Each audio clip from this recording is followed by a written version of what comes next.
Republicans' 2022 Southern strategy is coming into focus, declaring a war on critical race theory. Lawmakers in at least a dozen GOP-controlled legislatures like Alabama, Kentucky, and Ohio promise to push bills this year that chill discussions of racism in U.S. history and how it has continued to shape the country. In addition to banning teaching critical race theory, which most schools in the country have said they don't teach anyway, many pieces of legislation aim to give parents more oversight of K-12 curriculum. South Carolina's Academic Integrity Bill, which explicitly bans the teaching of the New York Times 1619 Project, would require schools to share curriculi online and report the number of objections they receive from parents.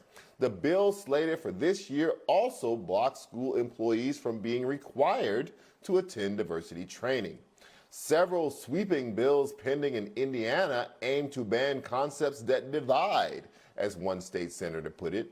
One bill forbids any teaching that results in students feeling, quote, discomfort, guilt, or anguish over their race.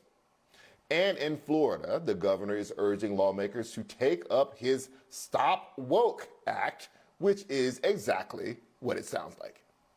You think about what MLK stood for. He said he didn't want people judged on the color of their skin, but on the content of their character. You listen to some of these people nowadays, they don't talk about that. By us protecting against CRT and this Stop Woke Act, we're going to be making sure that that time in school is actually spent learning and not just being targets of indoctrination.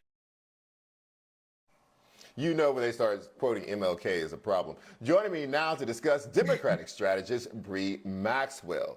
So Bre, an analysis done by the Atlantic Council found that after January 6th, many far-right interest groups adapted their messaging and turned to the issue of race and education on a local level. For example, in popular QAnon forums, influencers urged followers to get involved with local school boards.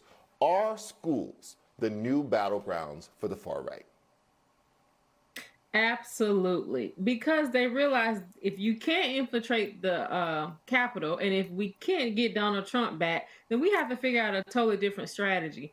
Steve Bannon has proposed to all of Donald Trump's followers that let's start at the local level. Let's infiltrate the system in a different way. And so they have decided that if they're going to infiltrate the school boards, they're going to infiltrate the schools by making sure that we're not teaching critical race theory.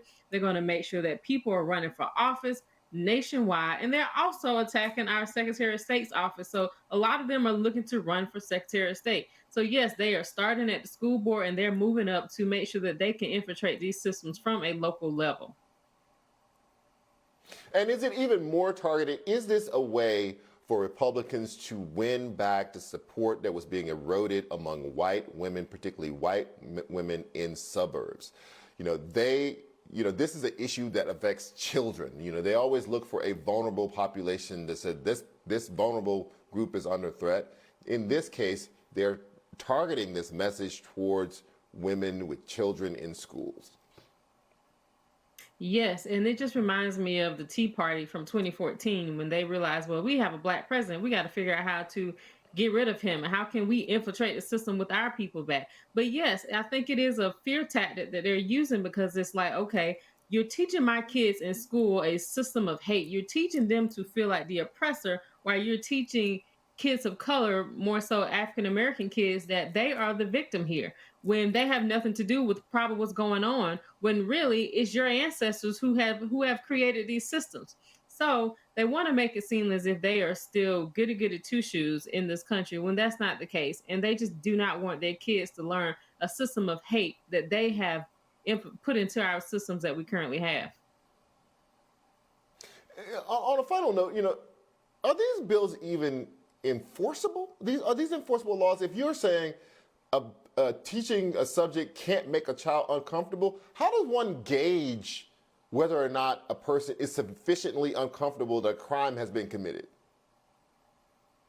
I don't think you can gauge that. I just think it's just like I said, a fear tactic to make sure that they're not teaching racism and race in schools. They want to just teach kids MLK, Rosa Parks, and Christopher Columbus and call it a day. That's it. They don't want to teach them the actual history of why we have Africans in this country, why we have African Americans in this country, how Europeans actually got here. They don't want to teach the fact that this is the home of Native Americans. They don't want to teach any of that. They just want everything to be whitewashed and to make it seem as if white people are not the oppressors when that's not the case.